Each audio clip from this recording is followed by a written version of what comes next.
사고 4개월 만에 전면 철거 결정이 내려졌습니다. 정몽규 HDC 회장은 오늘 긴급 기자회견을 열고 붕괴 사고가 난 201동을 포함해 8개 동을 모두 철거하고 새로 짓겠다고 밝혔습니다. 정 회장은 무너진 건물 말고도 다른 계약자들이 안전에 대한 우려가 많았다며 해소 방법은 완전 철거밖에 없다고 말했습니다. 다만 사고가 발생한 동을 제외하면 대부분 공사가 완료된 만큼 철거에도 상당한 시일이 걸릴 것으로 보입니다. 회사 측은 철거 뒤 준공까지 70개월이 걸릴 것으로 예상하고 있습니다. 화정 아이파크는 당초 올해 11월 입주할 예정이었지만 사고 이후 입주자 대표 측은 전체 동을 모두 철거하고 전면 재시공해 줄 것을 요구해왔습니다. 이에 따른 건축비와 입주 지연에 따른 주민 보상비까지 추가로 투입될 비용은 3,700억 원가량으로 추산됩니다. 이와 관련해 입주 예정자들은 현산의 결정을 환영한다며 향후 보상 방법 등은 계속해서 논의해 나가겠다고 했습니다. 학동화정동 참사 시민대책위는 이번 결정이 광주 시민 15명을 숨지게 한 현산에게 면죄부가 돼서는 안 될 것이라며 현산이 재발 방지책을 조속히 마련해야 한다고 촉구했습니다. KBS 뉴스 조정인입니다.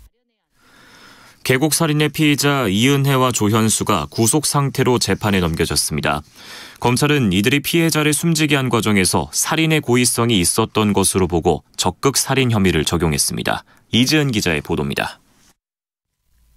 인천지검 형사 2부는 이은혜와 조현수를 살인과 살인미수, 보험사기 미수 혐의로 각각 구속 기소했다고 밝혔습니다.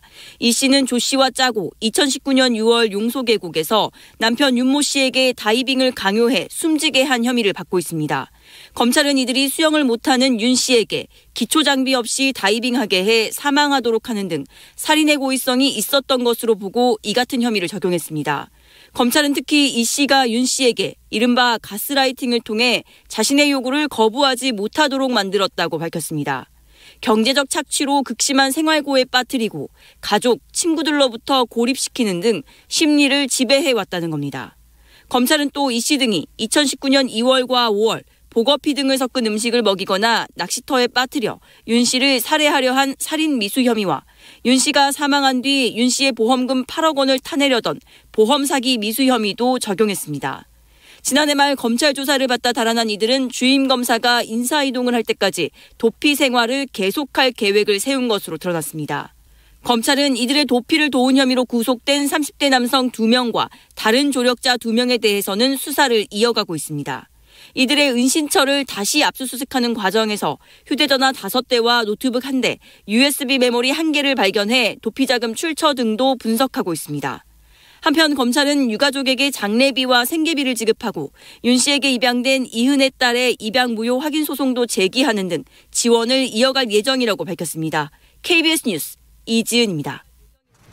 오늘 국회에선 이종섭 국방부 장관 후보자 등 3명에 대한 인사청문회가 동시에 진행되고 있습니다. 어제 청문회가 끝난 한덕수 국무총리 후보자 인준 여부를 두고 여야는 신경전을 벌였습니다. 이지훈 기자입니다. 이종섭 국방부 장관 후보자 인사청문회에서는 대통령 집무실 이전에 따른 안보 공백 우려를 두고 질의가 집중됐습니다. 민주당은 국방부와 합동참모본부 등 군시설의 연쇄 이동으로 안보에 심각한 공백이 우려된다며 대책을 따졌습니다. 이에 대해 이 후보자는 군사 대비 태세에는 별 문제가 없는 것으로 확인됐다고 밝혔습니다. 북한이 오늘 발사한 탄도미사일에 대해선 유엔 안보리 결의 위반이 맞다고 했고 북한은 분명한 적이라면서도 과거엔 국방백서에 북한의 주적이나 위협 등 여러 형태로 표현했다며 새로 발간되는 국방백서에 어떻게 표기할지는 좀 더 검토해보겠다고 했습니다. 이정식 고용노동부 장관 후보자 청문회에서는 과거 노사발전재단 사무총장 시절 비위 의혹이 쟁점이 됐습니다. 민주당은 당시 노동부가 이 후보자 해임을 재단 이사회에 요청했던 점을 언급하며 그런 후보자가 장관 청문회에 참석한 건 아이러니하다고 날을 세웠습니다. 한편 어제 청문회가 끝난 한덕수 총리 후보자 인준 문제를 두고 여야 공방이 이어졌습니다. 민주당은 즉각적인 사퇴를 촉구했고 정의당도 한동훈 법무, 정호영 복지, 김현숙 여가부 장관 후보자에 더해 한 후보자에 대해서도 부적격 입장을 냈습니다. 반면에 국민의힘은 한 후보자 관련 의혹에 대한 결정적 한방이 없었다면서 조속한 국회 인준을 촉구했습니다. KBS 뉴스 이지윤입니다. 북한이 오늘 정오쯤 동해로 탄도미사일 한 발을 발사했습니다. 의도적으로 비행거리를 줄인 대륙간 탄도미사일 ICBM을 쐈을 가능성이 제기되고 있습니다. 보도에 최영훈 기자입니다. 합동참모본부는 오늘 낮 12시 3분쯤 북한이 평양시 순안 일대에서 동해상으로 탄도미사일 한 발을 발사했다고 밝혔습니다. 북한이 방사포와 미사일 등을 발사한 것은 올해 들어 이번이 14번째고 지난달 16일 신형 전술 유도무기 2발을 발사한 지 18일 만입니다. 합참은 탄도미사일의 최대 고도는 약 780km로 약 470km를 비행했다고 밝혔습니다.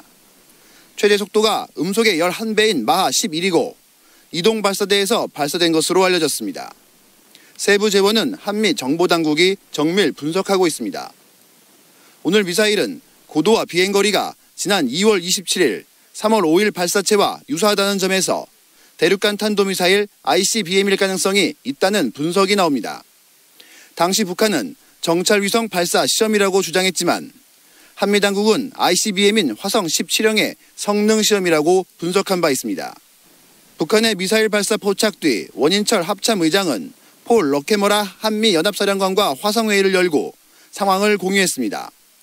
군 당국은 최근 북한의 연이은 탄도미사일 발사는 한반도는 물론 국제사회의 평화와 안정을 해치는 중대한 위협 행위라고 밝혔습니다. 청와대도 서훈 국가안보실장 주재로 국가안전보장회의 상임위를 열고 유엔 안보리 결의를 명백히 위반하면서 탄도미사일을 발사한 데 대해 강력히 규탄한다고 밝혔습니다. KBS 뉴스 최영윤입니다. 코로나19 신규 확진자 수가 다시 4만 명대로 내려와 감소세를 이어가고 있습니다. 정부는 해외 입국자 격리 면제에 이어 다음 달부터는 제주와 양양공항을 통해 들어오는 일부 외국인들의 무비자 입국을 허용하기로 했습니다. 보도에 안다영 기자입니다. 오늘 0시 기준 코로나19 신규 확진자 수는 4만 9,064명입니다. 위중증 환자는 하루 새 15명 늘어 432명입니다. 사망자는 72명, 누적 치명률은 0.13%로 집계됐습니다. 다음 달 1일부터는 제주공항과 양양공항으로 들어오는 일부 국가 외국인들은 비자 없이 입국할 수 있게 됩니다. 코로나19 확산으로 2020년 2월 이후 무사증 제도를 중단했던 제주공항은 이란과 수단 등 34개국을 제외하고는 비자 없이 제주도에 30일간 체류할 수 있습니다. 국제 행사를 앞두고 있는 양양공항은 베트남과 필리핀, 인도네시아, 몽골 국적의 5명 이상 단체 관광객이 대상으로 보름 동안 강원도와 수도권을 여행할 수 있습니다. 코로나19 재확산 방지를 위해 재택근무 활성화 방안도 추진됩니다. 올해 400여 개 기업을 대상으로 재택근무 참여 비율을 높인다는 계획인데 재택근무 도입 기업에는 인프라 구축과 인사 노무 비용 등을 지원하기로 했습니다. 사회적 거리두기 해제 2주차 전국 이동량은 2억 5,500여 건으로 그 전주에 비해 2.4% 늘어난 것으로 나타났습니다. 방역당국은 어린이날을 비롯한 징검다리 연휴를 맞아 마스크 착용 지침 등 개인 방역 준수를 당부했습니다. KBS 뉴스 안다영입니다. 요즘 화로에 불을 피워 감상하는 이른바 불멍이 인기죠. 장식용 화로에 에탄올 연료가 사용되는데 화재나 폭발 사고가 잇따르고 있습니다. 특히 국내 제품들은 안전 기준도 없다고 합니다. 김수연 기자의 보도입니다. 집에서 캠핑 분위기를 즐길 수 있는 에탄올 화로가 인기를 끌면서 화재 사고가 잇따르고 있습니다. 소방청과 한국소비자원 조사 결과 2020년부터 올해 3월까지 발생한 관련 화재는 13건, 15명이 다쳤고 재산 피해도 5천만 원 넘게 났습니다. 에탄올 화로는 표면 온도가 290도 넘게 오르지만 불꽃이 잘 보이지 않아 연료를 주입하다 폭발할 수 있습니다. 화로가 넘어지면 에탄올이 누출돼 큰 불로 이어질 가능성이 큽니다. 소비자원이 시중에서 팔고 있는 7개 제품을 호주 안전기준으로 조사한 결과 모든 제품이 기준을 충족하지 못했습니다. 특히 7개 제품 중 6개 제품에는 화재나 화상에 대한 주의사항도 표기하지 않았습니다. 국내에는 에탄올 화로 제품에 대한 안전기준이 없기 때문입니다. 에탄올 화로를 사용할 때는 밀폐된 공간을 피하고 불꽃이 남아있으면 연료를 보충하지 말아야 합니다. 소방청과 소비자원은 설명서 표지사항 개선을 판매업체에 권고하기로 했습니다. KBS 뉴스 김수연입니다. 미국에선 지난달 하순부터 연방법원의 결정에 따라 승객들이 대중교통을 이용할 때 마스크를 의무적으로 착용하지 않아도 됩니다. 하지만 코로나 확산세와 변이 출현 등을 이유로 미 질병통제예방센터가 비행기와 열차 등 대중교통과 실내 시설에서 마스크 착용 의무화를 재차 권고하고 나섰습니다. 정지주 기자가 보도합니다. 미 플로리다 연방법원이 지난달 18일 질병통제예방센터 CDC의 마스크 착용 의무화 연장 조치를 무효로 판결했습니다. 그러면서 미국의 대형 항공사와 철도, 우버와 리프트 같은 차량 호출 서비스 등도 발빠르게 마스크 착용을 선택으로 바꿨습니다. 마스크 자체에 바이러스를 정화할 기능이 없다. 마스크 의무화로 공중보건이 증진된다는 점이 불분명하다는 게 주된 근거였습니다. 당시 백악관은 공중보건에 대한 결정은 법원이 아닌 전문가가 결정할 문제라고 밝혔고 미 법무부는 항소했습니다. 뉴욕 등 몇몇 도시들은 마스크 착용을 의무화하고 있어 시민들의 혼란도 계속됐습니다. 결국 CDC가 마스크 착용 의무화를 다시 권고하고 나섰습니다. 2세 이상을 대상으로 비행기와 열차, 버스 등 대중교통과 공항, 기차역 등 실내시설에서 얼굴에 잘 맞는 마스크를 쓰라는 겁니다. 코로나19의 국내외 확산세, 변이 출현의 영향, 또 향후 추세를 고려한 권고라고 CDC는 설명했습니다. 로셸 월렌스키 CDC 소장은 자신뿐 아니라 감염되면 중증에 빠질 수 있는 사람들, 또 백신을 접종할 수 없는 이들을 배려해야 한다며 대중교통에서의 마스크 착용은 개인과 공동체를 지킬 방역수단이라고 강조했습니다. 한편 뉴욕타임스의 자체 데이터를 보면 현지 시각 2일 기준 7일간의 미국 내 하루 평균 신규 확진자는 6만 명 정도입니다. 2주 전보다 55%나 증가했습니다. KBS 뉴스 정지주입니다. 구규림에서 벌목 작업을 하던 노동자의 사망 사고가 나면서 원청인 산림청이 중앙행정기관으로는 처음으로 중대재해처벌법 위반 혐의로 수사 검토 대상에 올랐습니다. 고용노동부는 2월 14일 경북 봉화군 구규림에서 숲 가꾸기 사업에 투입된 노동자가 벌목 중인 나무에 맞고 20일 만에 숨진 것과 관련해 사업주인 영림단장을 산업안전보건법 위반 혐의로 입건하고 산림청에 대해서도 중대재해법 위반 혐의로 입건을 검토하고 있습니다.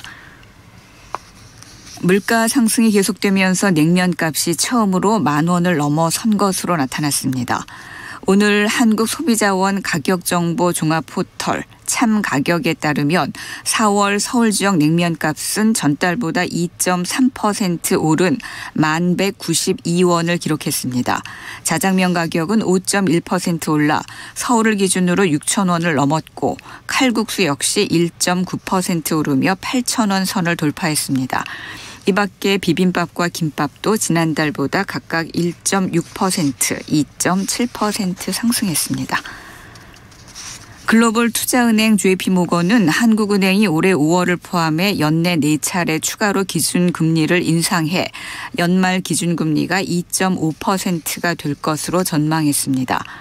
박석길 JP모건 금융시장운용부 본부장은 오늘 발간한 보고서에서 한국은행이 5월부터 7월, 8월, 10월 회의에서 기준금리를 0.25%포인트씩 인상해 연말 기준금리가 2.5%가 될 것으로 예상한다고 밝혔습니다. 이어 내년 1월 0.25%포인트 추가 인상으로 최종적으로는 내년 1분기까지 기준금리가 2.75%에 도달할 것이라고 내다봤습니다. 새 정부가 출범하는 오는 10일부터 다주택자에 대한 양도소득세 중과 조치가 1년간 한시적으로 중단됩니다. 기획재정부는 오는 10일부터 1년간 다주택자에 대한 양도세 중과 한시 배제 조치를 시행합니다. 당초 대통령직 인수위원회는 윤석열 정부 출범 다음 날인 11일부터 양도세 중과 배제를 시행하려 했지만 기재부 등과의 논의 과정에서 시행일을 정부 출범일에 맞추기로 했습니다. 코스피가 이틀째 하락 마감했습니다. 오늘 코스피는 전날보다 2.89포인트, 0.11% 내린 2677.57에 거래를 마쳤습니다. 코스닥 지수는 전장보다 7.51포인트, 0.83% 내린 900.06으로 마감했습니다. 서울 외환시장에서 달러 대비 원화 환율은 어제보다 1원 50전 내린 1266원 30전의 거래를 마쳤습니다.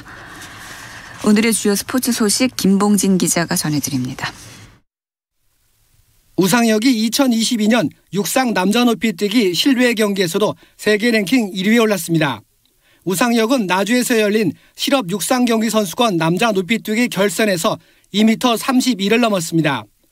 올해 2m 31을 유일하게 넘은 우상혁은 이로써 실내에 이어 실외에서도 세계 랭킹 1위로 나섰습니다.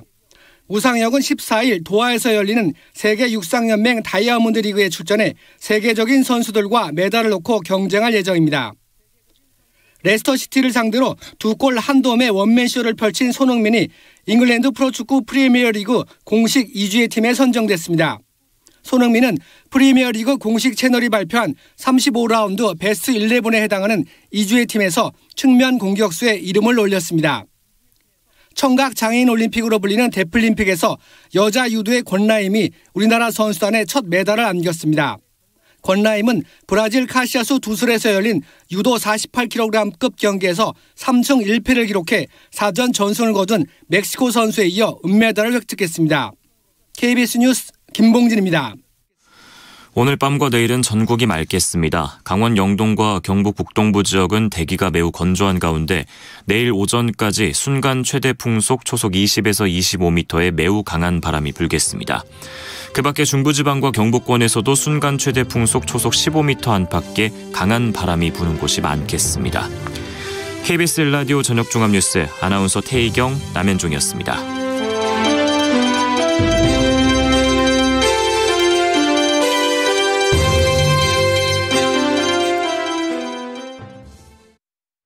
지금 시각 7시 20분입니다. KBS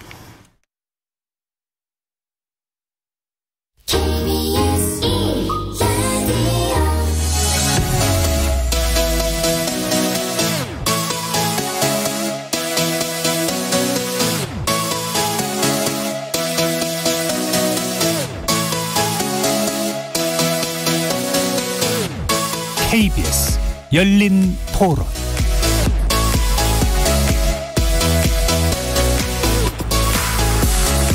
안녕하십니까. KBS 열린 토론 정준희입니다. 만약에 경찰에서 문제 있으면 검찰로 한번 갈 수도 있는 그런 기회가 있는데도 불구하고 못 간다. 그거는 불편한 거죠. 중대범죄수사청이 이루어진다면 오히려 수사변에서 발전적인 부분도 있을 수 있지 않나라고 생각은 되고 있습니다. 경찰이 다 넘겨버리고 재수사를 못 하잖아요. 아니 좀 더 상의를 해갖고 해야지 그걸 갖다가 그냥 금방 그냥 일방적으로 그렇게 하면은 수긍하는 사람들이 많이 있나? 지금 이렇게 경찰한테 필터링 없이 수사권이나 이런 것들이 일괄적으로 다 같이 넘어가는 거에 대해서는 조금 걱정이 많이 돼요. 검찰들이 계속 반대를 하는 거는 그 일반 시민인 제 입장에서 봤을 때는 자기들이 가지고 있는 이권을 놓지 않기 위해서라고 저는 계속 그게 보여지거든요. 그래서 내려놔야 될 거는 내려놔야 된다고 생각을 하고. 물론 뭐 이론적으로는 되게 좋은 것 같긴 한데 검찰이 하는 일과 경찰이 하는 일 분명히 다 틀린 건데 과연 잘 될까라는 생각이 들어요. 거리에서 만나본 시민들의 목소리 어떻게 들으셨습니까? 수사권의 일부만을 일정 기간 잔존시키고 검찰은 기소 기능에 집중하도록 하는 내용을 담은 검찰청법과 형사소송법 공포안이 어제 국무회의에서 의결됐습니다. 지난 2020년 제1차 검경 수사권 조정을 시작으로 지난해 고위공직자 비리수사처 출범으로 이어졌고 어제 이뤄진 검찰 수사권 분리법안 공포를 통해 현 정부에서의 검찰개혁 작업은 종료된 셈인데요. 지난 김대중 정부 시절 공수처 설치안이 최초로 제안된 이후 비대한 검찰 권력을 축소하기 위한 논의는 꾸준히 이어져 왔지만 한동안 이렇다 할 성과를 내지는 못했습니다. 그런 점에서 문재인 정부 출범 이후 최근까지의 검찰 개혁 과정은 검찰의 수사권을 대폭 축소하고 기능을 분산시켰다는 점에서 적지 않은 의미가 있다고 할 수 있는데요. 하지만 우리 형사사법 체계의 완비를 위해서는 한국형 FBI라고 불리는 중대범죄수사청 설치와 검사의 수사권 완전 폐지가 필요했다는 입장도 있고 수사권을 가진 기구들에 대한 민주적 통제와 상호 견제 그리고 인권보호와 수사 역량 확충이라는 과제 실현을 위해서는 아직 제도적으로 보완해야 될 점이 산적해 있다는 시각도 있습니다. 게다가 새 정부는 검찰의 독립성을 강화하는 내용의 형사사법 개정안 추진 방침을 밝히고 있어서 또 이것이 최근에 이뤄진 입법과 어떻게 어우러질 수 있는지 궁금함과 우려가 동시에 일고 있죠. 오늘 KBS 열린 토론에서는 세 분의 전문가 모시고 검찰 수사권 분리 법안의 주요 내용과 함께 남은 과제에 대해서 논의해보는 시간 갖도록 하겠습니다. KBS 열린 토론은 여러분이 주인공입니다. 문자로 참여하실 분은 샵 9730으로 의견 남겨주십시오. 단문은 50원, 장문은 100원의 정보 이용료가 붙습니다. KBS 모바일 콩 그리고 유튜브를 통해서도 무료로 참여하실 수 있고요. 이즈 콩을 통해서는 보이는 라디오로도 만나실 수 있습니다. 시민 논객 여러분의 뜨거운 참여 기다리겠습니다. KBS 열린 토론 지금부터 출발합니다. 살아있습니다. 토론이 살아있습니다. 살아있는 토론, KBS 열린 토론. 토론은 라디오가 진짜입니다. 진짜 토론, KBS 열린 토론.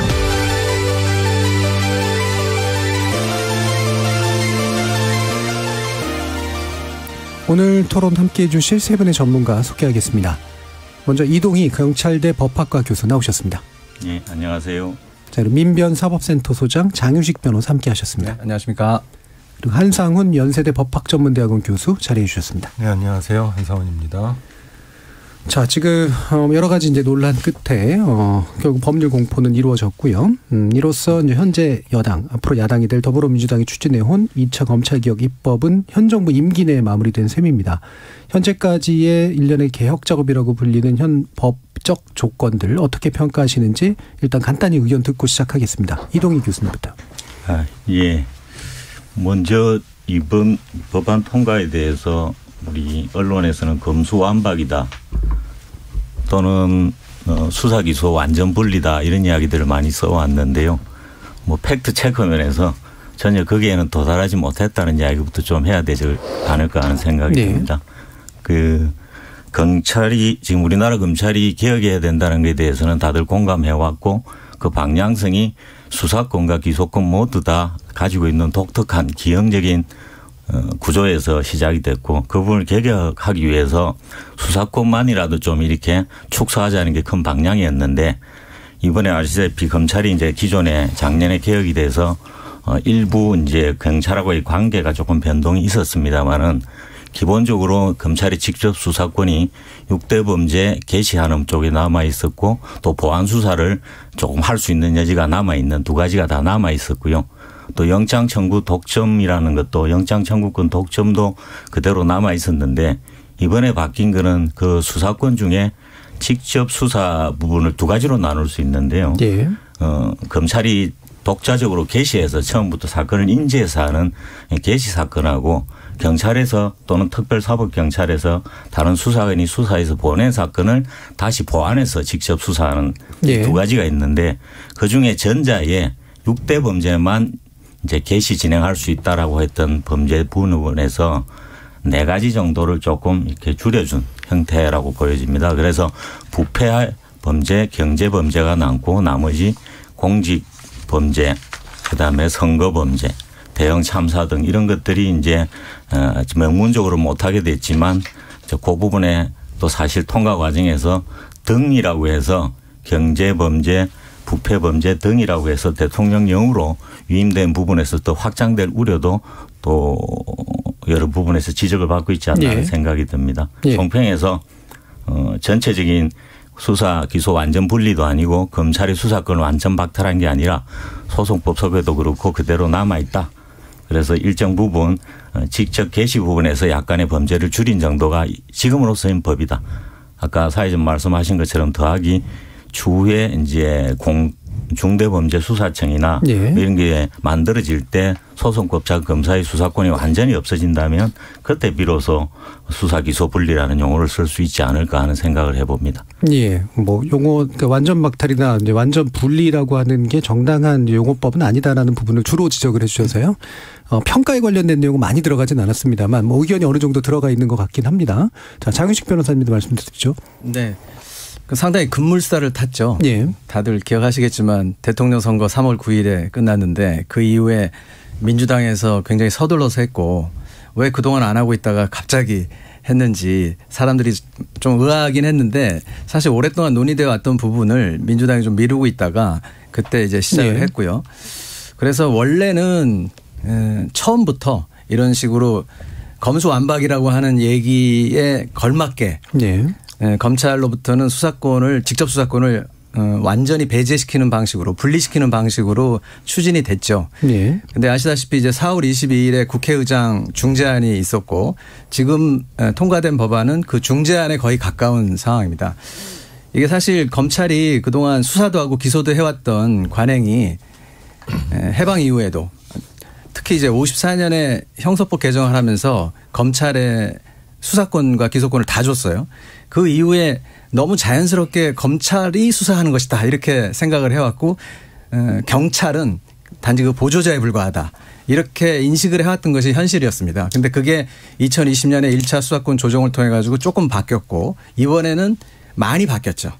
그러니까 이 국민들께서는 좀 의아해하실 수도 있는데 제가 보기에는 수사는 경찰이 하고 검찰은 기소를 하는 공소제기기관으로서의 역할을 공소권을 가지고 경찰을 통제하는 이런 방식이 정상적인 방식입니다. 그런데 이게 너무 오랫동안 비정상적으로 오다가 이제 정상화의 길로 접어들었다. 이렇게 평가를 할 수 있겠습니다. 예, 알겠습니다. 자, 그러면 한상훈 교수님 말씀 듣죠. 네. 저는 뭐 간단하게 총평을 하자면은 일단 절차적인 면과 법안의 그 내용적인 면 두 개를 좀 나누어서 볼 수가 있을 것 같습니다. 먼저 그 절차적인 면에서는 뭐 앞에서도 말씀해 주셨습니다마는 너무 좀 급작스럽게 진행됐고 또 공청회라든가 이런 각계 전문가들의 의견을 수렴하는 절차가 좀 미흡한 그런 측면이 있었고요. 또 여러 가지 뭐 좀 편법적인 그런 측면도 뭐 부정할 수가 없을 것 같습니다. 그래서 저는 아무튼 절차적인 면에서는 좀 아쉬운 점이 많이 있었다. 편법이 있었다. 이렇게 보고 있습니다. 그렇지만은 그것이 무슨 국회법을 위반한 그런 뭐 불법 정도라고는 할 수 없을 것 같고요. 네, 아무튼 그러나 아무튼 절차적 결함은 있어 보이나 아쉬운 점은 있다. 네, 그런 생각입니다.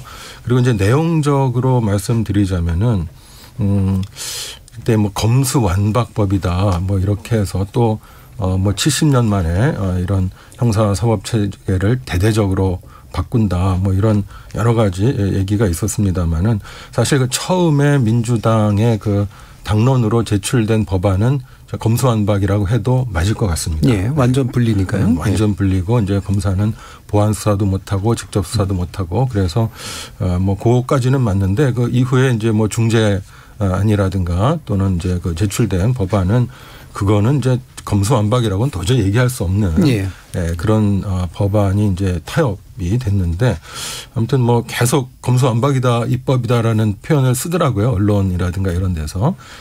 그래서 그거는 좀 과도한 평가가 아닌가 이렇게 생각을 합니다. 그래서 그런 측면에서 아무튼 보자면은 우리나라가 그동안 검찰의 권한이 어떤 세계의 그 어떤 그 선진국들과 비교를 했을 때 너무 그 독점돼 있고 너무 막강하다. 또 거기서 나오는 여러 가지 폐해들은 뭐 계속 지적돼 왔습니다. 그래서 이것을 이제 어떻게 개선할 것인가 하는 논란들이 계속되어 왔었고요. 이것이 뭐 지난 뭐 사법 개혁이라든가 또 2010년 수사권 조정이라든가 이래서 이미 큰 방향은 이제 그 경찰이 수사를 담당하고 검찰은 이제 기소와 공소 유지를 담당한다. 이런 큰 흐름에 대해서는 이제 어느 정도 동의가 있었다고 봅니다. 그게 한 10여 년 이미 됐고요. 근데 이제 이번에 그것을 좀 더 한 단계 더 이제 진전시킨 거기 때문에 저는 일단 그 내용적으로 평가를 해본다면은 큰 방향성에서는 바른 방향을 잡은 것 같다 이런 생각입니다. 예, 알겠습니다. 세 분의 전반적인 평가는 조금씩 포인트는 다를 수 있습니다만 기본적인 방향성에 대한 동의와 함께 이 내용이 이제 꽤 오랜 기간 또 논의해왔던 내용의 어쨌든 일부의 결실이다라고 이제 평가를 해주신 것으로 이해가 되고요. 그러면 이번에 바뀐 내용이 무엇인가에 대해서 아까 뭐 여러분들께서 설명을 해주시긴 했습니다만 좀 모호하다고 판단되는 부분을 좀 몇 가지 다뤄봤으면 어떨까 싶은데요. 일단은 이제 선거사범 같은 경우에는 이제 공소시효까지는 유지하는 것 정도로 하고 이게 범죄인 이제 부패와 경제 등인데 아까 이동윤 교수도 말씀해 주셨습니다만 이게 중이 됐다가 등이 됐다가 이제 이런 과정을 좀 겪었잖아요. 근데 이 등이 이제 법에서 많이 쓰는 표현이긴 합니다만 이게 이제 대통령령으로 구체적인 영역을 결정하면 실질적으로는 사실은 상당히 좀 여러 가지가 여전히 검찰이 직접 수사할 수 있는 범위 안에 포함되는 거다라고 우려하시는 경우도 있으니까 이 부분 장윤식 변호사님 어떻게 장윤식 변호사님 생각하시는 점 말씀 주시죠. 원래부터 등이었습니다. 네. 6개가 있을 때도. 네. 근데 중재안에서도 사실 국회의장이 중재를 했을 때도 등이었죠. 근데 법사위에 갔을 때 중이 됐습니다. 중. 네. 그랬다가 다시 통과된 안은 등이 됐죠. 네. 근데 보통은 이제 물리적으로, 문어적으로, 그러니까 문법적으로 등 그러면은 예시적인 규정으로 보고 중 그러면은 열거적인 규정으로 볼 수는 있는데 사실 이 6대 범죄가 과거에 수사권 조정을 통해서 결정된 이후에 이 6개 범죄 이외에 검찰이 그것을 한 사례가 없습니다. 그리고 또 이번에도 2개를 굳이 한정 지으면서 공직선거법은 12월까지 하도록 했단 말이에요. 네. 그러니까 지금 이 법의 취지는 사실은 부패와 경제범죄에 한정되고 나머지로 함부로 확장되지 못하도록 한 취지라고 생각됩니다. 지금 네. 이 전체적인 흐름상은. 그런데 벌써 이제 당선인 측에서는 시행령을 통해 가지고 수사 범위를 좀 넓힐 수 있을 것이다. 이런 식으로 얘기를 하는데 이거는 뭐 저희는 이제 여야의 합의에는 맞지 않다고 생각되고 지금 여야 합의를 말씀드려서 한 가지 이걸 꼭 말씀드리고 싶은 것은 사실 이번 법 개정 과정에서 가장 큰 공을 세운 것은 권성동 대표가 아닌가 이렇게 생각이 돼요. 네. 왜냐하면 처음에 원안 그대로 민주당이 추진했을 때는 여론이 더 안 좋았습니다. 그리고 사실 좀 무리함이 있었고 필리버스터를 저지할 만큼의 180석을 확보할 수 있는가도 좀 불분명했는데 4월 22일 날 권성동 대표하고 박병석 의장하고 원내대표끼리 합의하는 과정에서 일종의 탈출구가 생긴 거죠. 예. 그리고 이것이 여야의 합의다. 그리고 의원총회에서 추인까지 받았으니까요. 이게 나중에 합의가 번복된 부분은 대단히 유감스럽습니다만 사실 그 당시에 합의된 그 내용 국민들께서 걱정하실 필요가 없는 것이 그 합의된 내용을 잘 보시면 이번 법하고 거의 비슷하고요. 합의된 내용은 여야가 합의했기 때문에 사실 어떤 국민의 민의가 전체적으로 반영됐다고 볼 수 있는 겁니다. 그런데 나중에 번복되는 과정에서 과연 어떤 정치적 계산이 있는가 하는 문제는 달리 생각해 봐야 되지만 어쨌든 저는 이 문제는 4월 22일 국회의장 중재안 그 합의 정신으로 돌아가서 앞으로 여야가 협치를 해야 된다. 그러면 문제가 그렇게 복잡하지는 않을 것이다. 이렇게 생각하고 있습니다. 예. 뭐 합의의 어떤 뭐 정신이라든가 이런 뭐 또 법의 취지라든가 이런 것들은 뭐 충분히 장규 변호사님 말씀처럼 뭐 이해가 됩니다만 이게 이제 현 정부 그러니까 새로 들어오는 정부가 대통령령으로 실제로 이제 그 영역을 확장하는 것이 얼마나 법적으로 가능한가. 사실 이 부분은 좀 더 짚어봐야 될 것 같긴 하거든요. 물론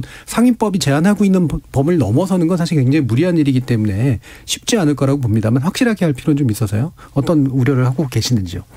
예. 그 방금 변호사님 말씀해 주신 것처럼 지금도 6대 범죄의 경우에 등이라고 예. 검찰청구법상 이렇게 등 중요범죄 이렇게 하고 있어서 6개 범죄 외의 것도 할 수 있는 것처럼 보여질 수도 있지 않습니까? 네. 그런데 우리 법 해석할 때는 크게 이제 한 여러 가지 해석 방법이 있지만 이제 입법자의 의도를 중시하는 해석도 중요한 우리 연역적 해석의 하나거든요.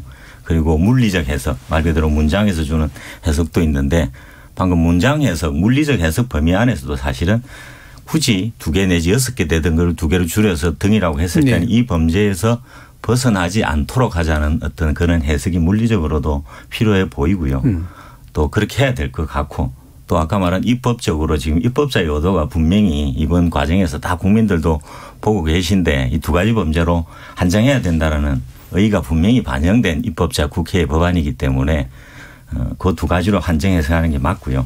다만 사회자님 걱정하신 것처럼이라고 할까요? 우리 지금 당선인께서 이제 벌써 대통령령을 통해서 예. 아까 말해도 위임 조항이 있기 때문에 등 뭐 대통령령으로 정한다고 되어 있기 때문에 이 과정에서 이 두 가지 범죄를 벗어나는 기존의 6개 범죄 비슷한 것까지 다 확장한다? 이거는 사실 상위법에 위반된다라고 보여질 판단은 될 것 같은데 문제는 이제 그게 또 판단받기까지 시간도 걸릴 거고 대통령령을 만들어서 억지로라도 검찰에서 무리하게 수사를 시작하겠다는 네. 이래 갔을 때 사회적 혼란과 이 법체계 또는 국회 입법 태도 등에 대한 어떤 행정부의 반대되는 어떤 행동 뭐 이런 것들에 대한 논란이 더 커지지 않을까 걱정스럽기도 합니다. 예, 어떠세요? 한상규 교수님. 네, 뭐 저도 비슷한 생각입니다. 일단 우리 현행 그 검찰청법에는 이제 그 중대범죄에 대해서 6개 중대범죄를 수사할 수 있다. 직접 검사가 그렇게 해놓고 이제 대통령령에 위임을 하고 있는데요. 그 이제 그 대통령령이 지금 검사의 수사 개시 범죄 범위에 관한 규정이라는 그래서 그 대통령령이 지금 있습니다. 여기에 보면은 그 부패 범죄는 이제 뭐 어떤 범죄고 또 경제 범죄는 뭐 어떤 범죄고 형법 몇 조고 뭐 특가법 몇 조고 이런 식으로 다 굉장히 상세하게 열거를 하고 있습니다. 예. 근데 이제 이번에 검찰청법을 개정하면서 이 중에서 4개 범죄를 이제 제외를 했단 말이죠. 그러면은 이 대통령령을 이제 개정을 해야 될 텐데 이 대통령령을 개정하면서 기존에 부패 범죄와 이제 경제 범죄는 들어가 있겠지만은 뭐 선거 범죄라든가 공무원 범죄라든가 이런 것들을 원래는 이제 삭제를 하는 게 이 법의 취지에 맞는 거죠. 근데 그것을 만약에 그럼 대통령을 개정하면서 이걸 뭐 억지로 뭐 어떻게 뭐 경제범죄라든가 부패범죄 쪽으로 넣는다든가 아니면은 등이니까 뭐 기타 뭐 이걸 할 수 있다라고 하는 것은 그 상위법인 이 검찰청법에 반할 소지가 아주 큽니다. 예. 네. 그래서 우리나라 이제 기본 법 체계가 이제 헌법, 그다음 법률, 그다음에 이제 대통령령 이런 식으로 이제 위계 질서가 있기 때문에 이런 그 이제 상위법인 검찰청법에 반하는 대통령령을 만약에 개정을 하게 되면은 그것은 아마 또 굉장히 소송으로까지 가고 그 자칫 그 피의자에 대한 그 수사가 이건 위법한 수사였다. 예. 그래서 무죄가 나올 가능성도 있습니다. 이건 이제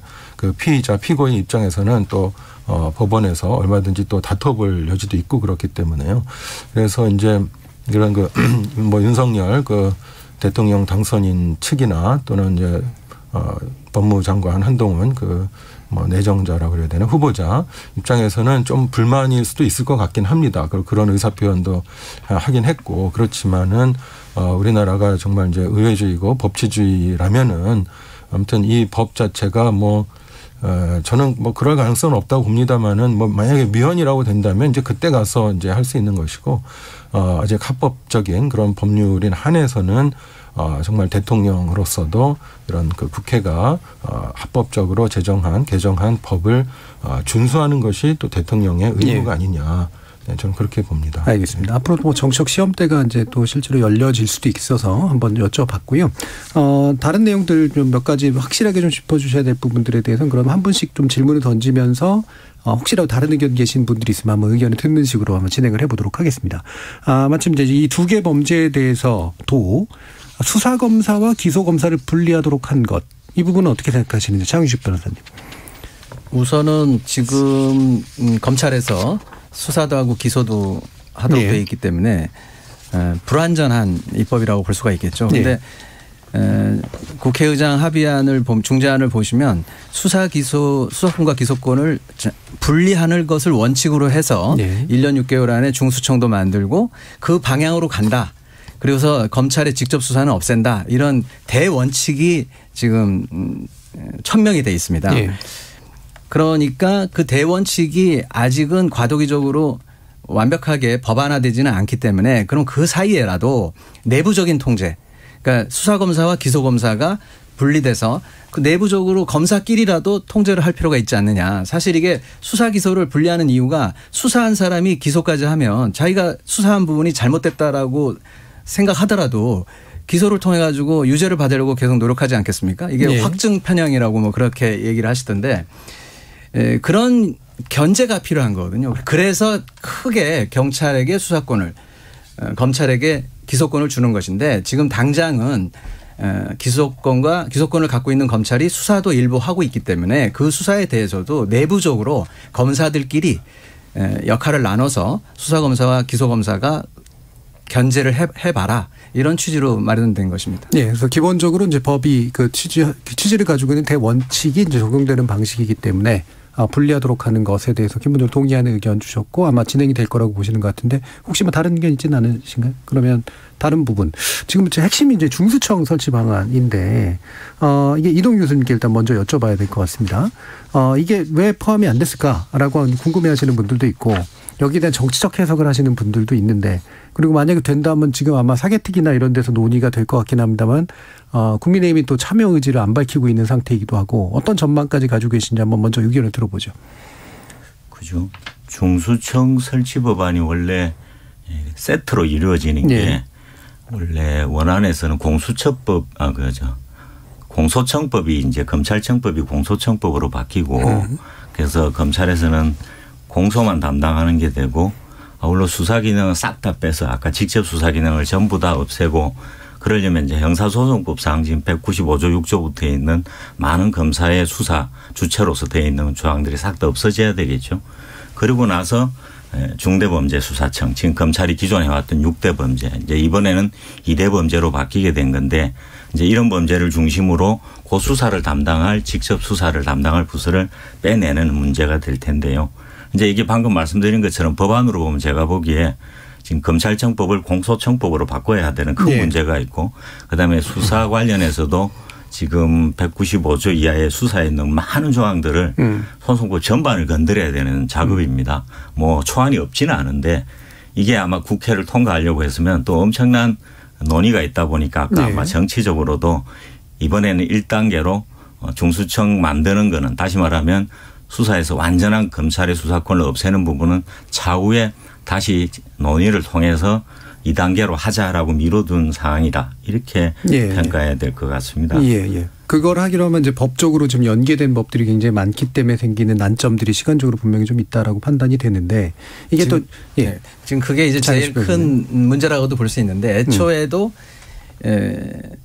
중재안에서 6개월 안에 중수처를 만들고 그러니까 사개특위를 구성한 지 6개월 안에 중수청을 만들고 1년 후에 시행한다 이렇게 돼 있어요. 그러니까 1년 6개월이면은 중수청이 만들어지고 그렇게 되면은 검찰의 직접 수사권이 없어지는 걸로 되어 있었는데 그 부분을 이제 민주당에서는 정치적 합의라고 이해한 것 같습니다. 그래서 이거를 법안으로 넣는 거는 기술적으로 좀 어렵다고 생각을 한 것 같고요. 그래서 지금 사개특위를 출범을 시켰기 때문에 아마 여기서 계속 얘기는 될 텐데 이 현재 이 검찰청법 형사소송법 개정이 너무 급물살을 탔다는 얘기도 있지만 이게 좀 시행을 유예해야 된다. 그러니까 좀 늦춰야 된다라는 그런 얘기들 속에서 결과적으로는 1년 6개월 정도 유예된 거라고 볼 수가 있거든요. 일단은 2개로 줄이고 그거는 4개월 후에 시행되지만 실제로 직접 수사권이 완전히 없어지는 건 1년 6개월인데 다만 이제 1년 6개월 안에 할 수 있을 것인가 하는 그게 이제 문제인데 이제 환경이 바뀌었죠. 대통령이 거부권을 행사할 수 있는 그런 환경으로 바뀌었고 또 여야가 합의하지 않으면 사개특위가 구성이 안 되고 또 이거를 언제까지 해야 된다라고 하는 담보 장치가 없기 때문에 이 부분은 사실 정치적으로 정말 지혜롭게 해결해야 될 문제인데 담보돼 있지는 않습니다. 이게 사실 이것만은 그냥 놓고 보면 현재까지도 이제 입법 과정을 지켜보면 누군가가 밀어붙이지 않는 한 계속 늘어지잖아요. 그러면 이제 그 검찰의 수사권을 완전히 나머지를 다 분리해내는 과정도 사실은 완료되지 않을 것은 가능성이 크고 특히나 사개특위에 이제 그 국민의힘이 참여하고 그다음에 정부가 뭔가 동조하지 않으면 새 정부가 동조하지 않으면 중수청 설치도 굉장히 어려워질 거고 이제 이런 난점들이 좀 예상이 되거든요. 한상훈 교수님도 좀 말씀 주시죠. 네, 저도 중수청에 대한 그 설치가 이제 중재안에도 있고 뭐 여야가 기본적으로 합의는 했었던 거죠. 그게 이제 뭐 나중에 파기가 돼서 지금 어려운 상황이긴 한데요. 제가 볼 때는 이 중수청이라는 것을 새로운 조직을 하나 만드는 거지 않습니까? 이게 간단한 문제는 아니거든요. 일단 권한이라든가 또 다른 그 법 조항과의 어떤 그 조화로움, 그리고 이제 무엇보다 또 중요한 게 인력 문제라고 저는 보고 있습니다. 이게 아마 그 규모가 어느 정도 저는 몇천 명 정도는 최소한 되는 그런 정도의 규모의 중수청이 이제 필요할 것이다. 그리고 그 기본적으로는 지금 검찰이 지금 이제 직접 수사를 해왔던 이제 6대 범죄 를 이제 기본적으로 이제 중수청이 이제 담당을 하고, 그리고 필요하다면은 이제 현재 경찰이 담당하던 그런 범죄 중에 일부도 또 담당하고, 이런 식이 될 것이고요. 그 다음에 또 정치적 중립성이라든가 공정성, 이런 문제가 또 굉장히 핫한 이슈가 될 겁니다. 이게 그러면 중수청장은 그러면은 네. 어떤 방식으로 그렇죠. 누가 임명을 할 것이고, 그다음에 내부에서의 그것을 또 통제할 수 있는 어떤 위원회라든가 이런 것들은 어떻게 될 것이냐, 또 인력은 어떻게 충원할 것이냐. 이거 뭐 몇천 명이 되는 인력을 전부 다 그 신규 채용으로 할 수는 없을 거란 말입니다. 이게 기존에 검찰에 있던 그 검찰 수사관 분들이 또 상당수 옮겨올 것이고, 또 경찰 내에서도 또 일로 옮겨갈 수도 있고, 또 아마도 이제 그 현재 검사 중에서도 정말 나는 기소보다는 나는 수사가 더 좋다, 이런 생각을 하는 그런 검사가 계시다면은 또 이쪽으로 옮겨와서 이제 수사관의 지위가 되는 거죠. 이제 검사의 지위가 아니고 그런 거도 될 거기 때문에 이게 굉장히 복잡한 문제가 될 겁니다. 예. 이것도 무엇보다 이게 뭐 법무부 산하로 할 것이냐, 뭐 행안부 그렇죠. 산하로 할 것이냐, 또 이런 것도 있고, 뭐 저는 개인적으로 행안부 산하로 하는 게 맞다고 봅니다. 이게 다 수사 파트이기 때문에 그쪽으로 가는 게 맞다고 보는데요. 그래서 이런 모든 것들을 검토하기 위해서는 사실 뭐 한 6개월도 어떻게 보면 짧을 수도 있습니다. 예. 그래서 좀 충분한 시간을 갖고 하고, 그다음에 이것이 이제 중재안에는 들어가 있긴 하지만 사실 검찰청법 같은데 법조문으로 넣기는 조금 애매한 측면이 있긴 있습니다. 예. 부칙으로 넣기도 그렇고, 보칙으로 넣기도 그렇고, 그래서 국회가 이제 자체로 이제 어떤 사개특위를 구성하기로 뭐 이렇게 본회의에서 결정이 됐기 때문에 예. 네, 앞으로 이제 그것이 잘 진행이 됐으면 좋겠고요. 이제 한 가지만 더 말씀을 드리자면은 이게 이제 그 윤석열 그 대통령 그 당선인이라든가 이런 그 뭐 한동훈 법무장관 후보자라든가 이런 분들이 특히 이제 대통령 당선인 같은 경우에는 이제 검찰 출신이긴 하지만 이제는 검찰의 시각에서 이 문제를 봐서는 안 된다. 예. 그렇게 봅니다. 이제 정말 국민의 대통령으로서 미래지향적인 그런 관점에서 전체 국민의 입장과 시각에서 이 문제를 봐야 된다. 그러면은 정말 그 기소와 수사의 분리라고 하는 그런 큰 방향에 좀 전향적으로 이렇게 좀 접근을 하시면서 이 문제를 좀 보시는 게 어떨까, 좀 그런 생각도 해봅니다. 저에서 꼭 한마디 제가 짚고 넘어갈 문제가 있는데요. 저도 윤석열 당선인한테 드리는 말씀일 수 있는데, 지금 우리나라 검찰이 비정상적이라고 하는 이유가 뭐 수사권 갖고 있기 때문만은 아니고요. 지금 이번 과정에서 미국이나 뭐 일본 뭐 다른 외국에서 검찰이 수사를 하느냐 마느냐 뭐 이런 논란이 있긴 했지만 우리나라 같은 검찰은 없다는 거죠. 그게 예. 뭐냐면 우리나라 검찰은 2,200명 정도 된다고 알려져 있는데, 그 검찰청 산하에 수사관이라고 얘기하는 직접 수사 인력이 6,000명이 넘습니다. 네. 물론 이 사람들이 다 하는 건 아니지만 사법경찰 관리로 임명이 돼가지고 하고 있거든요. 3배 정도 되는 직접 수사 인력을 보유하고 검찰청이라고 하는 그 산하에 검찰청 식구들로 이 존재를 하고 있기 때문에 이 사람들이 권력화된다라는 거죠. 예. 그래서 이거를 해체해야 된다는 얘기고, 그래서 사실 핵심은 검사들이 옷을 벗고 수사관으로 뭐 전환해라 이런 얘기가 아니고 이 수사관들이 옮겨오면 됩니다. 그러니까 아주 필요한 인원만 그 기소를 위해서 필요한 보안 수사라든가 이런 부분들을 위한 인원만 남기고 이 직접 수사 인력을 중수청으로 옮기면 되거든요. 이 조치는 윤석열 정부가 해야 될 몫이죠. 그래서 이런 과감한 조치가 있어야지만 이 문제들이 해결이 되는 것이지, 이 검찰 수사권을 오히려 검찰청, 검찰 수사라고 하는 것도 약간 어폐가 있고, 현재의 검찰청 식구들이 갖고 있는 수사권을 그대로 놔둬서는 안 된다.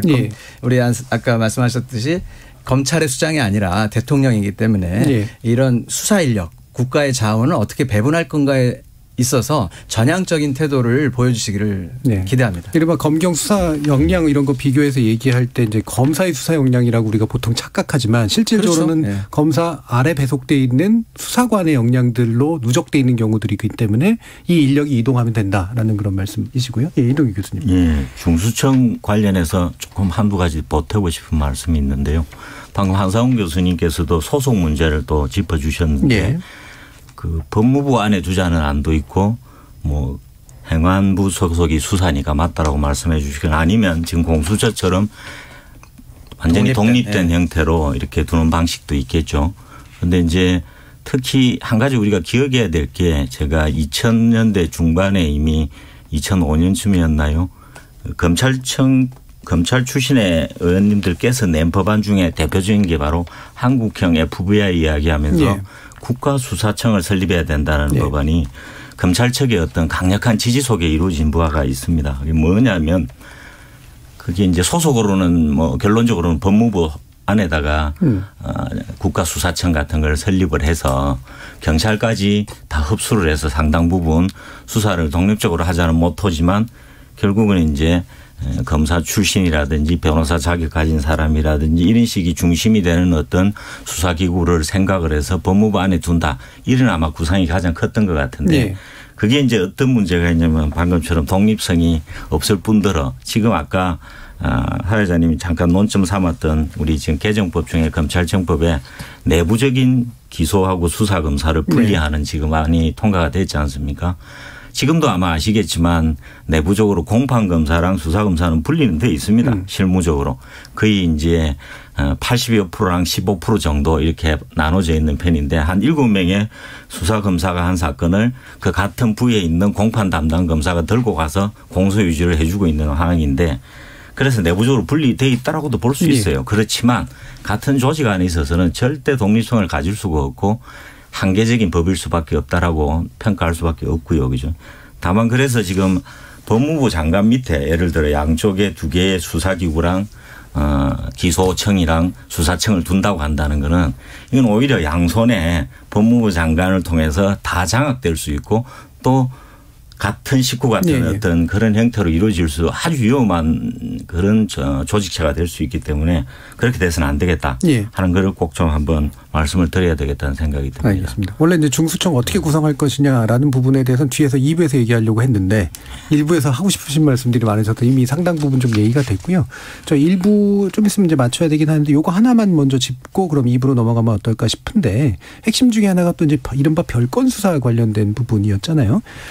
현재 보면은 해당 사건의 동일성을 해치지 않는 범위 내에서 보완 수사를 할 수 있도록 한 이 부분도 약간은 논란이 되고 있는 영역이긴 한데 이게 이제 어떻게 판단을 해야 될지 장윤식 변호사님 의견 좀 주시죠.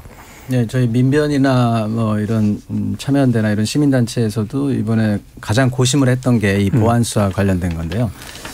공소 유지를 하기 위해서 또는 공소를 정말 기소를 하는 것이 맞는지 안 맞는지를 판단하기 위해서 일정한 보강 조사는 필요하지 않느냐. 근데 그게 보강 수사 또는 보완 수사라는 이름으로 과거에 있었던 별건 수사 뭐 이런 식으로 확대되는 것은 막아야 된다. 그래서 아마 그 중재안에서 나왔던 것은 동일성이라고 하는 거기서는 이제 단일성, 동일성 이렇게 나왔었죠.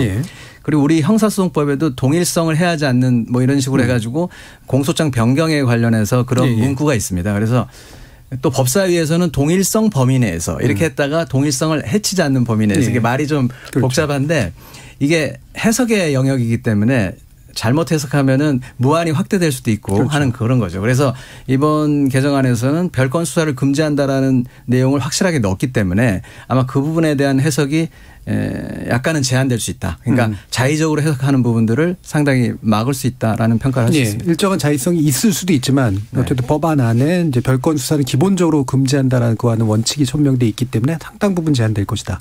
예. 판단하겠습니다. 네. 저는 그 중재안에서 이렇게 그 단일성과 동일성이 인정되는 범위에서만 뭐 수사를 할 수 있다라는 그 문구를 보고서 굉장히 놀랐습니다. 어떻게 이렇게 창의적인 발상을 누가 했을까. 예. 그래서 굉장히 이건 좋은 아이디어다. 저는 그렇게 생각을 일단 했었고요. 예.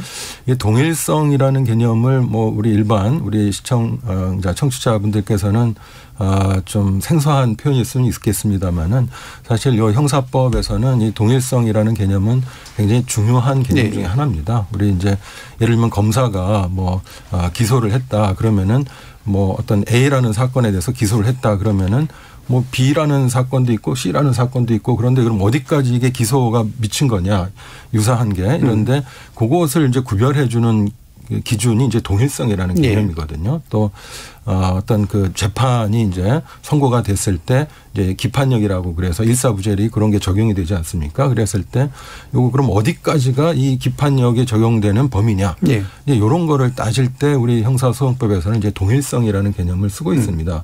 그렇기 때문에 이게 여기서 갑자기 나온 개념은 전혀 아니고요. 이미 여러 이론과 판례를 통해서 이 동일성의 범위가 어디까지다라는 것은 지금 상당히 발전돼 있습니다. 그래서 근데 이제 요런 그 소송 때 이제 인정되던 요 기준을 이제 수사에까지도 이제 가져온 거거든요. 그래서 요거는 어떻게 보면 굉장히 그 창의적인 발상이다. 저는 이렇게 생각을 했고요. 그래서 약간 모호한 점이 있긴 하겠습니다만은 기존의 그런 발전된 이론과 판례를 요 수사 범위에도 이제 적용을 한다면 제가 볼 때 크게 어려울 것 같지는 않습니다. 그렇게 일단 보고 있고요. 그리고 이제 이렇게 동일성으로 수사의 그 범위를 제한한 것은 특히 이제 보안 수사의 경우인데요. 저는 아무튼 굉장한 그 두 개의 그 가치 중에서 하나의 그 중간적인 방향을 선택했다 이렇게 봅니다. 우리 쭉 얘기했지만 검사가 그 직접 수사는 되도록이면 안 해야 된다. 이게 이제 큰 방향인데 그렇다고 해서 그럼 보안 수사도 못하게 하면은 이건 또 실체적 진실이라든가 이런 데 또 문제가 있지 않느냐. 또 국민이 너무 불편해지지 않느냐. 또 이런 또 반대의 그 비판도 많이 있었지 않습니까?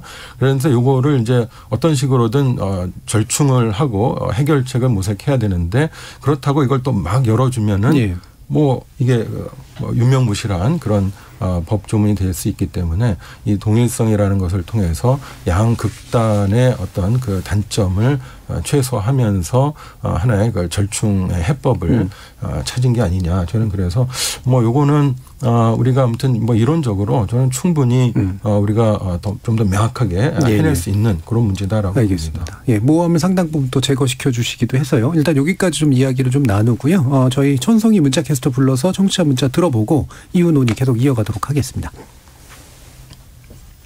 지금까지 청취자 여러분이 보내주신 문자들 소개합니다. 4228님, 언론에서 검수완박이란 표현을 사용하지 않았으면 합니다. 수사기소권 분리를 완전 박탈한다는 과한 표현을 사용함으로써 개혁법안 자체를 악법으로 느끼게 합니다. 정확한 표현을 통해 정당한 평가를 받아야 합니다. 부탁드립니다. 9241님, 대안도 없이 허겁지겁 법안을 공포한 건 전형적인 의회 독재의 폐단입니다. 새 정부의 적폐 수사를 염두해 소나기는 피하고 보자는 심보로 속도를 낸 거 아닌가요? 이창섭님, 검찰이 무리한 별건 수사를 통해 피의자에게 하지도 않는 범죄를 뒤집어 씌우거나 하는 범죄적 행위를 해왔기 때문에 그 대책 차원에서 최소한의 법안 위반이 이루어진 겁니다. 7086님, 여야 합의가 국민 이익보다 중요한가요? 입법, 사법, 행정, 시민 등 모두의 합의가 필요치 않나요? 검찰 개혁 문제는 정치인들만의 합의가 아닌 국민 투표가 꼭 있어야 한다고 봅니다. 정진규님, 검찰의 수사권 완전 폐지가 이루어지지 못해 아쉽습니다. 조금씩 보완해서 완전한 검찰개혁 성공했으면 합니다. KBS 열린 토론, 이 시간은 영상으로도 생중계하고 있습니다. 유튜브에 들어가셔서 KBS 1라디오 또는 KBS 열린 토론을 검색하시면 지금 바로 토론하는 모습 보실 수 있습니다. 방송을 듣고 계신 여러분이 시민 논객입니다. 계속해서 청취자 여러분의 날카로운 시선과 의견 보내주세요. 지금까지 문자캐스터 천송이었습니다. 토론이 세상을 바꿀 수는 없습니다. 하지만 토론 없이 바꿀 수 있는 세상은 어디에도 없습니다.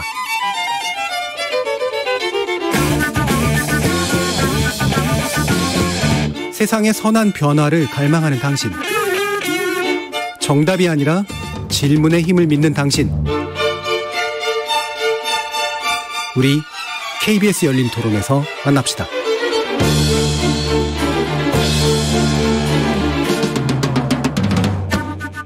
KBS 열린 토론, 검찰개혁의 제도적 완비를 위해 남겨진 과제를 놓고 민변사법센터 소장 장유식 변호사, 한상훈 연세대 법학전문대학원 교수, 이동희 경찰대 법학과 교수 이렇게 세 분의 전문가와 함께하고 있습니다. 자, 2부 시작은 그러면 이제 경찰, 그러니까 상당 부분 이제 수사를 담당하게 될 경찰에 관련된 이야기를 몇 가지 또 나누면서 확인해 볼 것들을 좀 짚어보려고 하는데요. 일단 이번 형사소송법 개정안에서 경찰이 무혐의로 결론낸 불송치 사건, 이제 무혐의로 결론내서 송치하지 않은 사건에 대해서 고발인이 이의 신청을 할 수 없기 때문에 이로 인한 여러 가지 피해들이 우려된다라는 게 이제 정의당의 또 입장이기도 했습니다. 이게 실제로 어떠한지에 대한 관련된 의견을 여쭙고 싶은데요. 일단 이동희 교수님 좀 이 부분 말씀 주실 수 있을까요?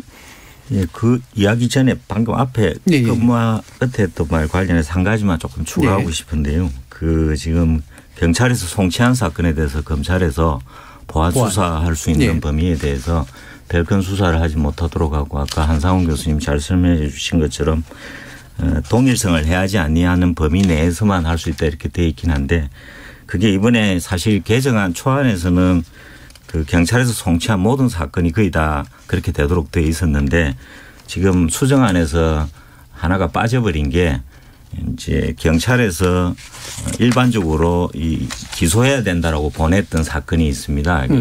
경찰에서 판단해서 충분히 사건이 되기 때문에 혐의가 인정되고 보내는 송치 사건이 가장 많죠, 비율이. 이제 그 사건이 이번에 그 동일성을 해하지 않는 범위란의 대상에서 빠졌습니다. 최종 수정안에서. 그거대로 통과돼서 지금 남아 있는 거는 이제 우리 법에서 잘 쓰지 않는 이제 송치 유형인데 세 가지가 있죠. 하나가 이번에 이제 시정 조치를 검찰에서 경찰에 요구해 가지고 보내라고 한 사건.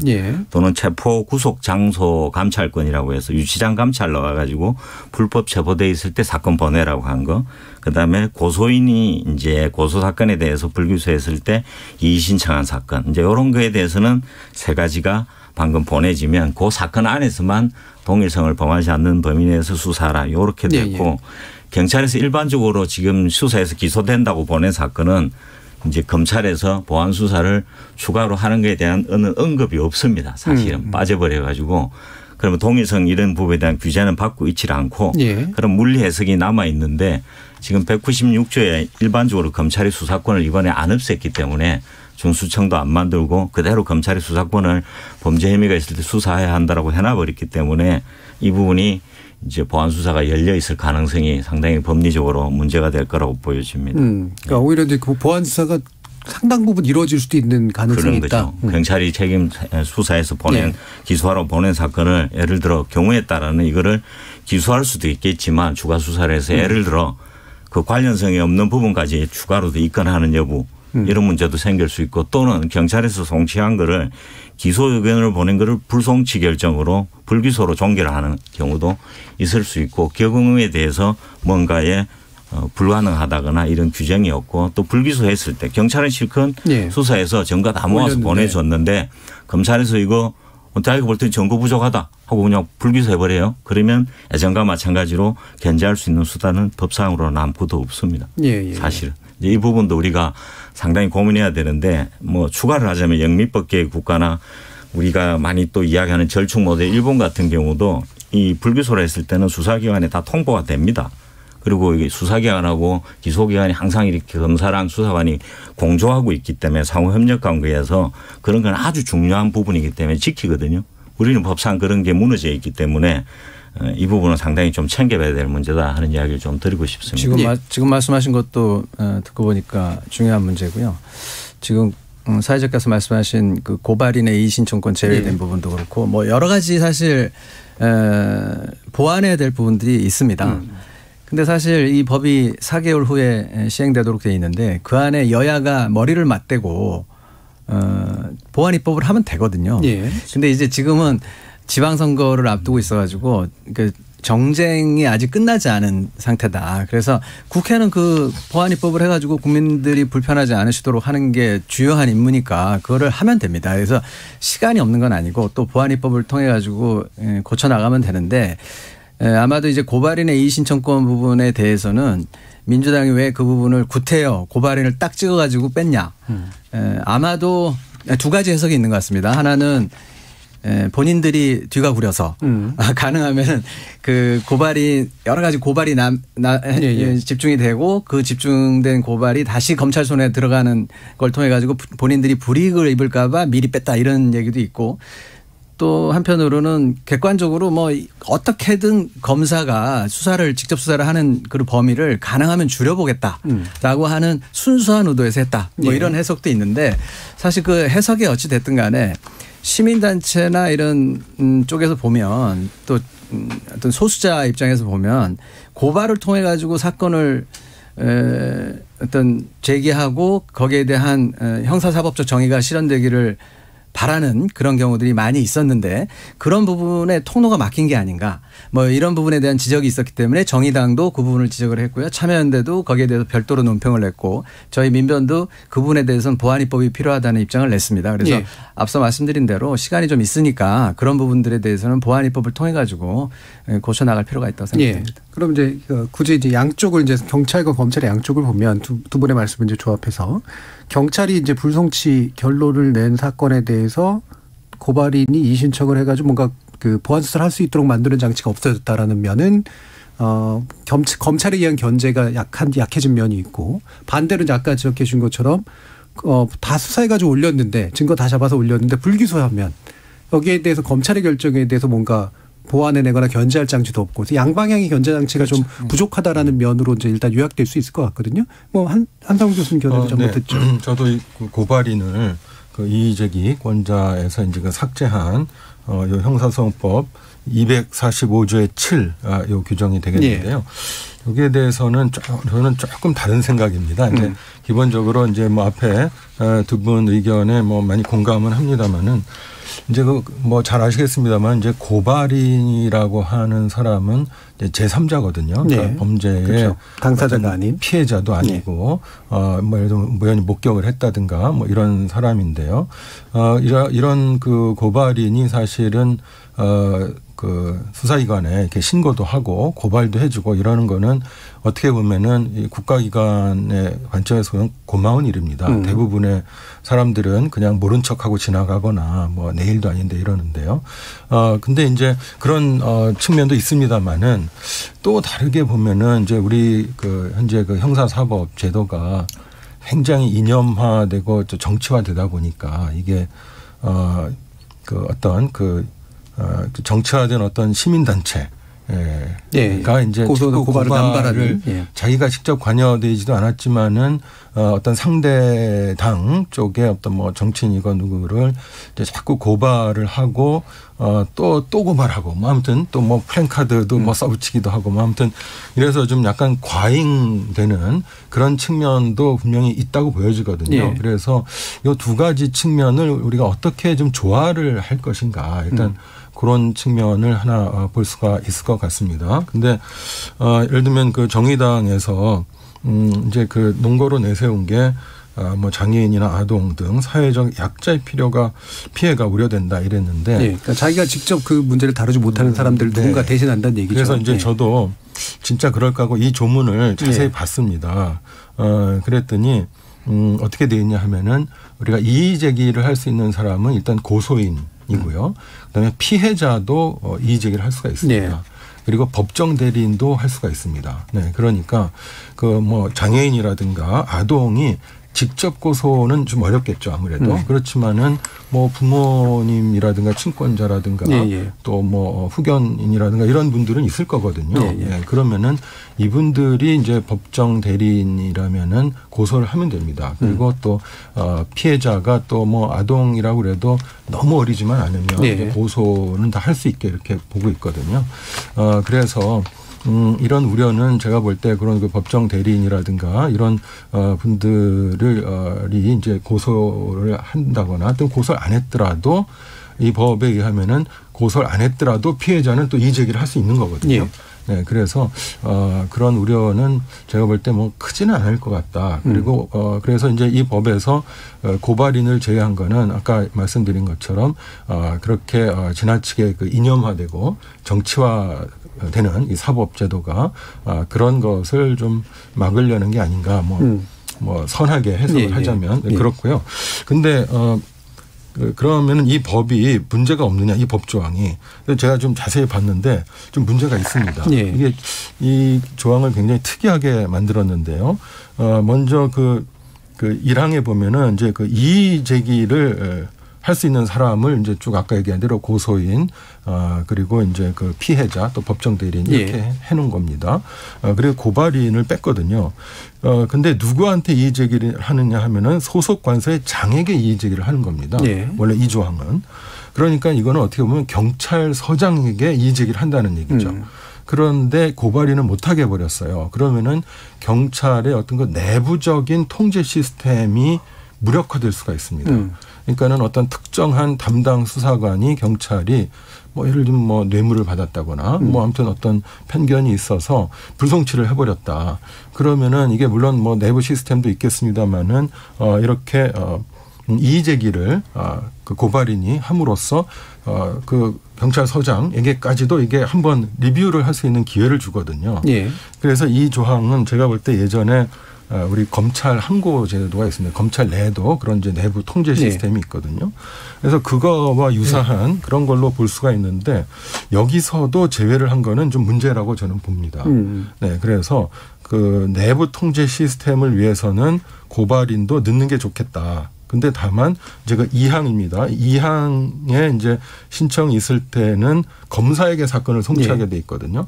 근데 이 부분, 그 검사에게 사건을 송치하는 요 부분은 이제 검사로 넘어가는 거기 때문에 요거는 고발인에게까지 꼭 인정을 할 필요가 있는가? 이거는 입법 정책의 문제라고 보여집니다. 네, 그래서 고발인이 이제 이의 제기를 했을 때 이게 검사한테 다 송치되게 한다면은 뭐 거의 모든 사건이 다 검찰로 갈 거거든요. 그러면은 아까 우리 처음부터 얘기했던 검사의 그 수사를 최대한 억제하고 축소한다는 그런 취지에 어긋날 수가 있습니다. 네, 그래서 고발인이 이의 제기가 있을 때 검찰의 송치를 금지하는 거, 요거는 이 법조항이 타당한데 그 내부 통제 시스템까지 막은 것은 저는 문제가 있다. 그래서 이거는 법 규정을 조금 손을 보면은 될 것 같습니다. 고소 고발이 무분별하게 남발되고 있다. 그 교수님 말씀 전적으로 동의하고요. 정말 이게 형사사법 체제를 문란하게 만들 정도로 그리고 정말 사회적인 스트레스가 늘어나는 그런 요인이기도 한데 그럼에도 불구하고 그리고 아까 말씀하신 장애인 아동과 같은 사회적 약자에 대해서는 말씀하신 대로 또 그런 당사자들 해석을 통해 가지고 보완이 될 수도 있는 것 같은데 시민단체들은 좀 불만이 있습니다. 시민단체들이 고발을 했을 때 그런 부분들이 여기서는 어쨌든 막혀 있는 거니까. 그래서 이런 부분들을 확장하는 문제하고 무분별한 고소고발을 막는 별도의 대책을 마련하는 것이 동시에 좀 필요하지 않나. 그렇게 생각하겠습니다. 이 부분이 생각보다 좀 길게 가긴 했습니다만. 하나만 더 추가해도 될까요? 추가가 많이 하실 것 같아가지고. 아주 간단하게 하겠습니다. 저는 의견을 안 드렸는데. 좀 우리 장윤식 변호사님 말씀대로 저도 그런 부분이 있는 것 같습니다. 그래서 이것을 사실은 좀 유형을 나눠야 됩니다. 네, 그래서 이게 피해자가 없지만 어떤 공공적인 성격이 강한 범죄는 고발인도 이렇게 하게 한다든가 뭐 이런 너무 개인적인 범죄까지 또 고발인이 개입할 필요는 없는 거기 때문에 그런 좀 더 이렇게 좀 정치하게 이 조항을 만드는 거는 좀 필요해 보입니다. 좀 세밀하게 가보자라는 얘기까지 좀 들었고요. 이게 뭐 아마 이동현 교수님 하신 말씀이 있으시겠지만 제가 여쭤봐야 될 게 바로 경찰 관련된 문제인데 지금까지 계속 이제 검찰 측 논리로는 경찰이 이제 잘 못한다부터 시작해서 경찰에게 지금 산적해 있는 수많은 수사건들이 있는데 이거 거의 막 묻히고 있다라는 그런 식의 얘기까지 이제 하면서 실제 현장은 혼란하기 그지없다라는 말까지 이제 저희 토론에 나와서도 이제 얘기했었거든요. 실제로 현장이 검경 수사권 조정 이후로 이렇게 경찰 쪽에 뭔가 이렇게 문제가 많이 생기고 있는 것이냐 부분에 대한 어떤 모해가 있다면 해소가 필요하고 현실이 그렇다면 현실의 문제에 대한 이야기가 필요할 것 같아서요. 그렇죠. 제가 이해하고 있는 바로는 지금 뭐 아시다시피 경찰의 수사 부담이 커졌지 않습니까? 네.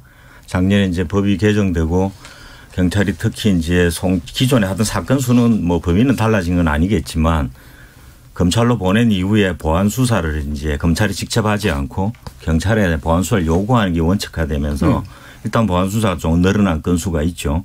그러면서 이제 또 경찰이 책임 수사 체제를 확립하겠다. 다시 말하면 사건 한 건 한 건을 검찰로 가서 마지막에 종결 이중으로 하는 시대가 아니라 경찰에서 종결을 해야 된다라는 시대가 된 거 아닙니까? 그런데 이제 과도기적으로 인력이 엄청나게 늘어나야 되는데 사실은 현장에는 인력이 하나도 못 늘어났어요.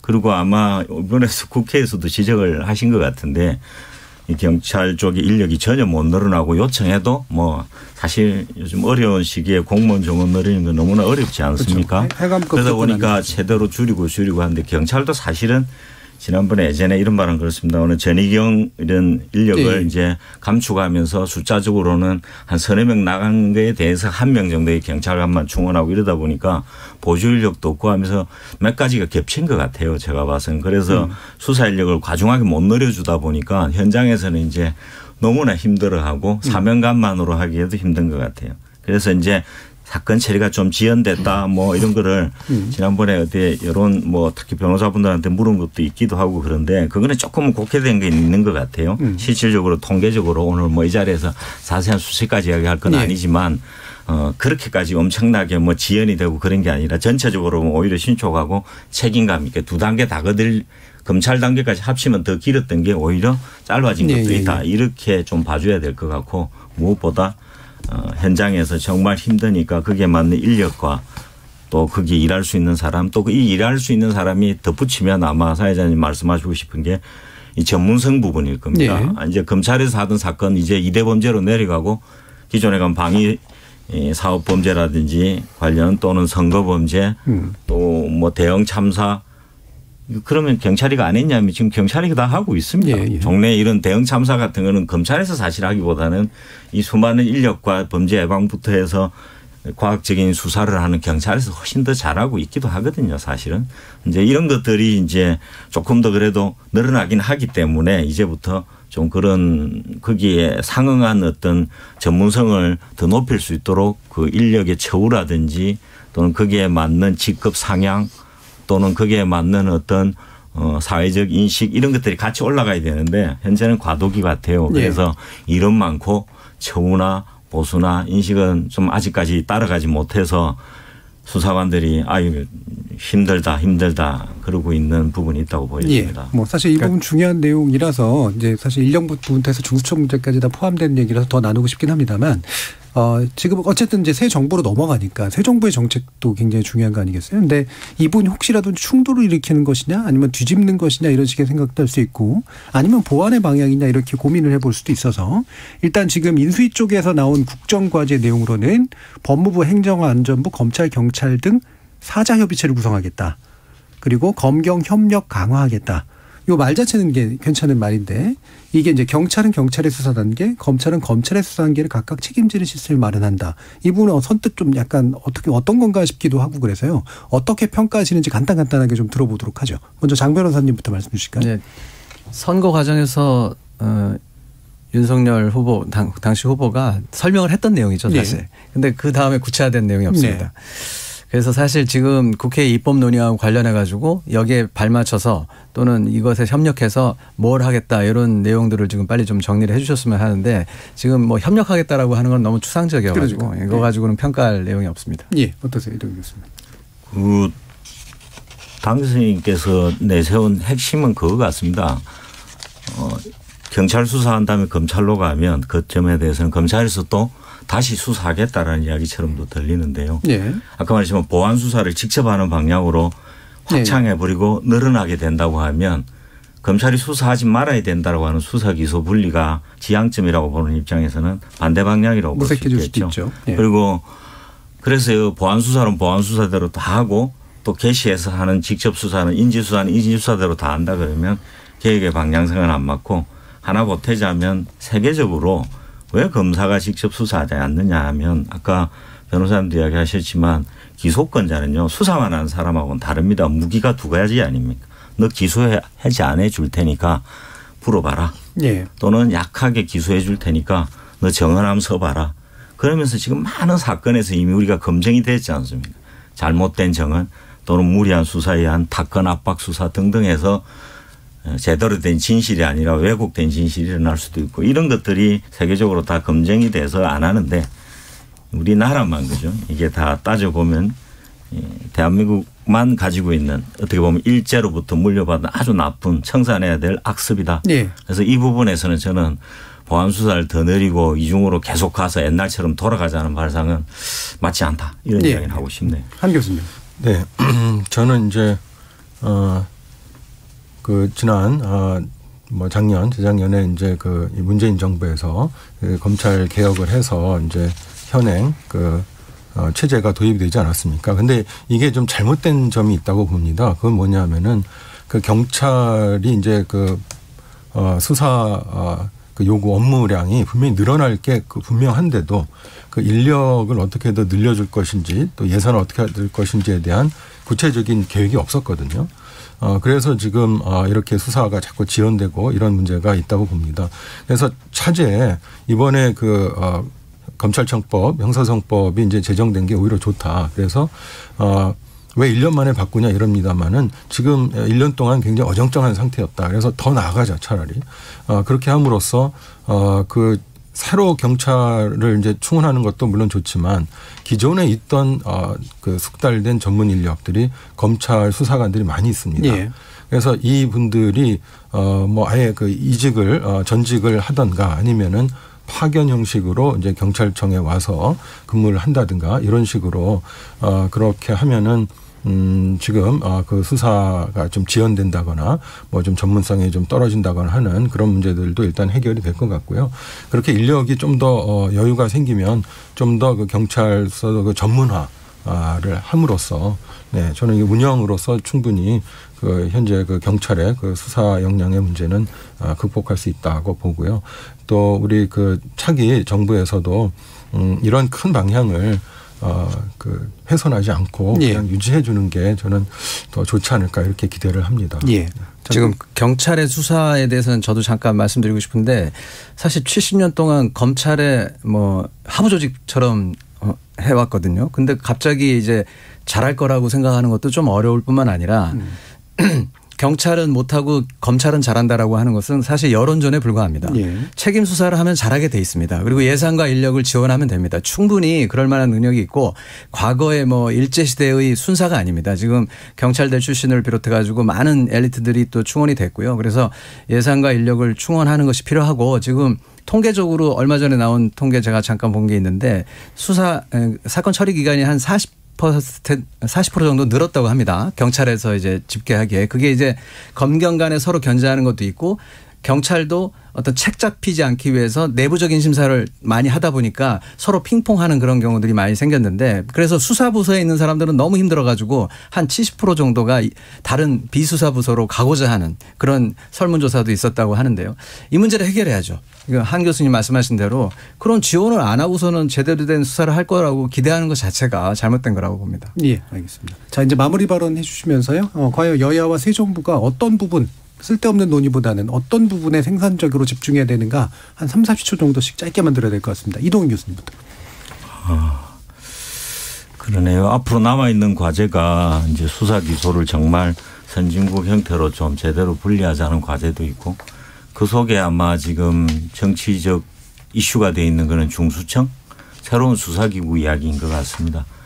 아까 중간에 또 고발인이 제외된 부분도 여러 가지 합리적인 방안이 있고 지금도 아마 재수사 요청이나 여러 가지 기능이 작동할 수 있는 여지는 있는 것 같습니다. 그렇지만 어쨌든 우리 시민사회 고발이나 이런 것들을 필요한 이러한 제도도 잘 정비가 돼야 될 것 같고 한 가지만 덧붙이면 중수청 문제는 우리가 좀 경계해야 될 부분이 저는 한두 가지가 있다고 생각하는데 이게 우리가 검찰공화국이다 또는 검찰국가다 이런 이야기 이면에 우리 사회의 많은 갈등 또는 정치적으로 풀어야 될 문제 뭐 이런 것들이 전부 수사와 또 검찰에 고발을 해서 거기서부터 해결책을 찾으려고 하는 저는 그게 아주 잘못됐다고 보고 있는데요. 우리 사회가 이제 한 번 더 앞서갈 거라고 이제 느끼는 게 그렇게 해결할 게 아니라 그래서 그 갈등의 객객의 어떤 문제 해결로 가야 되는데 이제 수사 중심으로 가는 그런 새로운 또 수사기구를 너무 키우고 자꾸 만들어서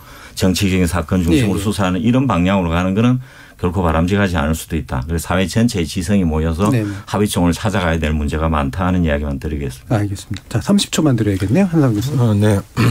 저는 일단 이 검찰개혁이라는 이슈가 우리나라에서 수십 년이나 지금 계속 논의가 되고 있습니다. 지금도 그렇고요. 이게 이제 큰 방향에서 이제 어느 정도 해결이 되고 이제 더 이상 이제 이런 것으로 이제 소모적인 것은 안 했으면 좋겠다 이런 생각을 먼저 하고요. 두 번째로는 지금 이제 대통령 당선인도 그렇고 법무부 장관 후보자도 그렇고 현 그 정부 하에서 굉장히 탄압을 받았다라고 생각하지 않습니까? 그렇기 때문에 많은 사람들이 이게 또 보복이 있을 거 아니냐 이렇게 또 상당히 우려를 하는 것 같습니다. 그래서 이 그 악순환의 고리를 좀 끊었으면 좋겠다. 그래서 대국적인 그런 결단을 통해서 정말 미래로 나가는 그런 화합과 그런 민주주의를 더 발전시키는 그런 계기가 됐으면 좋겠습니다. 장윤식 변호사. 네, 여러 가지 생각이 있으시겠지만 검찰은 이제 정상화의 길로 들어섰습니다.